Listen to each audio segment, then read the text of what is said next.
Bismillahirrahmanirrahim. Bismillahi wa bihamdihi. Assalamualaikum warahmatullahi wabarakatuh.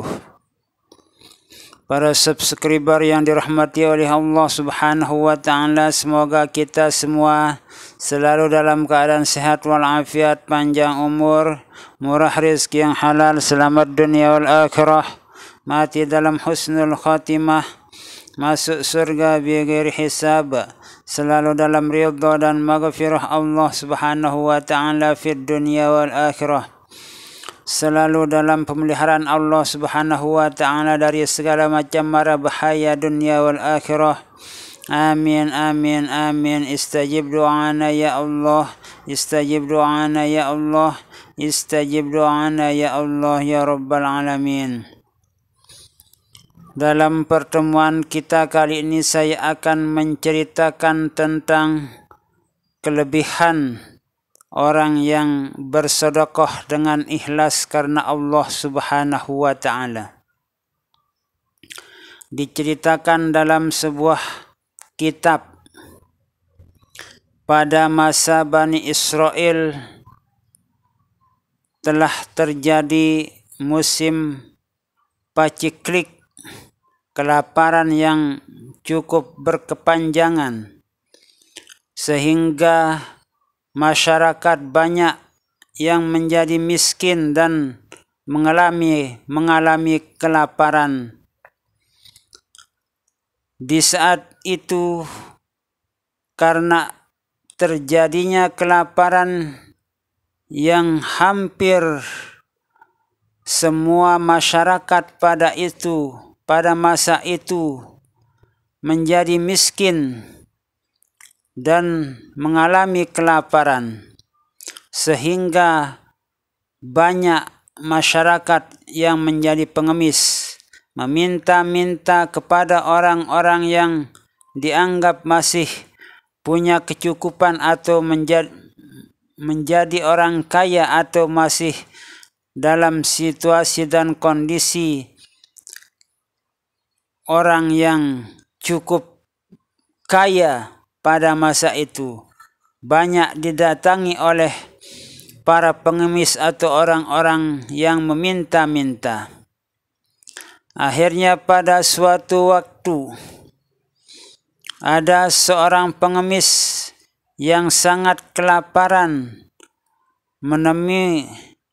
mendatangi sebuah rumah yang cukup mewah, dan termasuk isi dari rumah itu adalah masih bertahan kepada kekayaannya, disebabkan karena memang orang itu adalah orang kaya sebelum masa paceklik terjadi, termasuk orang yang cukup kaya, dan di masa paceklik pun orang itu masih termasuk orang yang kelas kekayaannya yang sangat luar biasa atau yang disebut dengan milioner pada masa itu.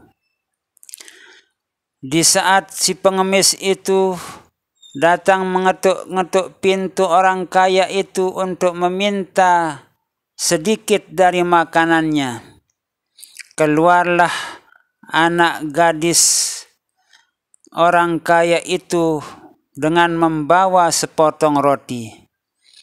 Lalu sepotong roti itu diberikan kepada si pengemis itu, dan di saat si gadis itu memberikan sepotong roti itu kepada si pengemis itu, langsung pengemis itu memakan sepotong roti itu karena sangat kelaparannya.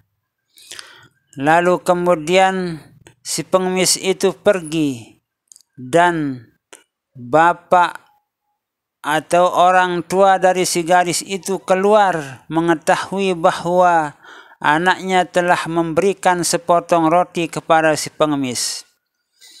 Melihat anaknya memberikan sepotong roti kepada seseorang atau seorang pengemis, lalu bapaknya atau orang tuanya itu marah-marah kepada anak gadisnya itu, bukan saja marah, namun di saat itu karena bapaknya atau orang tuanya itu membawa sebilah pisau, tangan kanan anak gadisnya itu dipotongnya karena marahnya kepada anak gadisnya yang memberikan sepotong roti kepada si pengemis tersebut.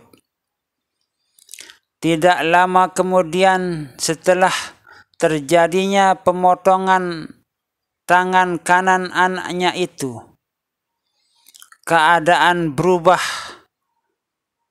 Orang tua si gadis itu menjadi jatuh miskin, bangkrut usahanya, dan menjadi melarat kehidupannya.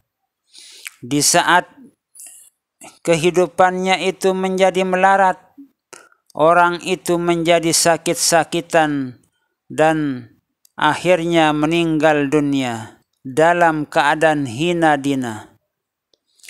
Lalu si anak gadis itu karena kondisi kehidupannya bersama orang tuanya di rumah sudah meninggalkan dia untuk mati selama-lamanya, meninggalkan dia selama-lamanya untuk selama-lamanya.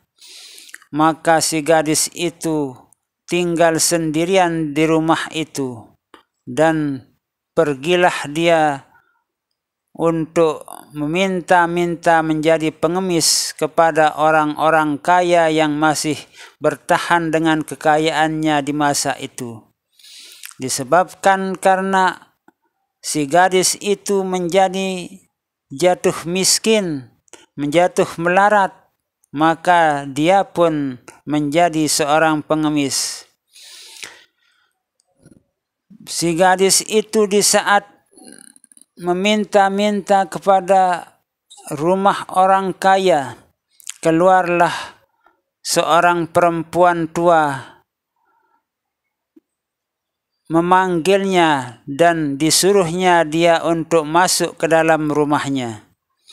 Lalu kemudian si gadis itu diberikan pakaian yang mewah, disuruh untuk membersihkan tubuhnya.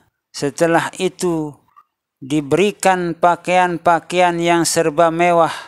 Melihat kecantikan seorang gadis itu, ibu tua itu sangat senang sekali kepada kecantikan dan kesabaran yang dimiliki oleh si gadis tersebut. Lalu kemudian orang tua tersebut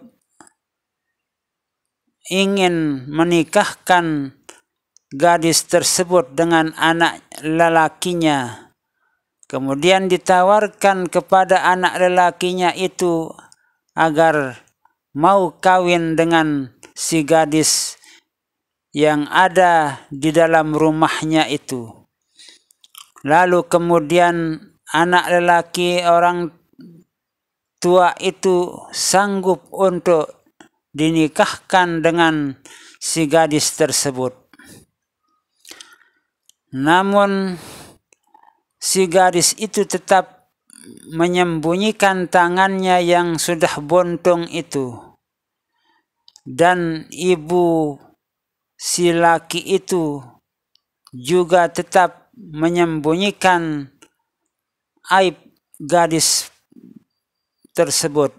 Tidak mau memberitahukan kepada anak lakinya bahwa perempuan yang akan dinikahkan dengannya itu tangannya buntung. Dan pada suatu waktu terjadilah pernikahan yang sudah direncanakan oleh orang tua itu atau si perempuan tua tersebut. Di saat makan bersama-bersama suaminya, mertuanya, maka si gadis itu menggunakan tangan kiri untuk makan. Lalu suaminya mengatakan bahwa gunakanlah tangan kananmu untuk makan. Apakah memang orang miskin itu tidak tahu adab bahwa makan itu harus dengan menggunakan tangan kanan bukan tangan kiri? Namun istrinya itu tetap menyembunyikan aibnya atau tangannya yang terpotong itu. Terus suaminya itu menyuruhnya untuk menggunakan tangan kanannya untuk makan. Di saat itulah terdengar suara oleh si perempuan tersebut bahwa tangan kananmu yang sudah buntung itu sudah dikembalikan oleh Allah Subhanahu wa ta'ala seperti semula. Maka keluarkanlah tangan kananmu itu karena keikhlasanmu yang sudah menyedekahkan sepotong roti kepada seorang pengemis pada masa lalu. Mendengar suara tersebut, si perempuan itu mengeluarkan tangan kanannya yang sudah buntung itu, dan ternyata tangan kanannya itu sudah kembali normal seperti semula. Nah, itulah sebuah kisah pada masa Bani Israel, bagaimana orang yang ikhlas dalam memberikan sedekah itu pasti akan dibalas oleh Allah Subhanahu wa ta'ala. Semoga kita semua termasuk hamba-hamba Allah yang selalu ikhlas dalam menjalankan semua macam ibadah kita kepada Allah Subhanahu wa ta'ala dan mendapatkan balasan yang layak di sisi Allah Subhanahu wa ta'ala dari dunia sampai dan akhirah nanti.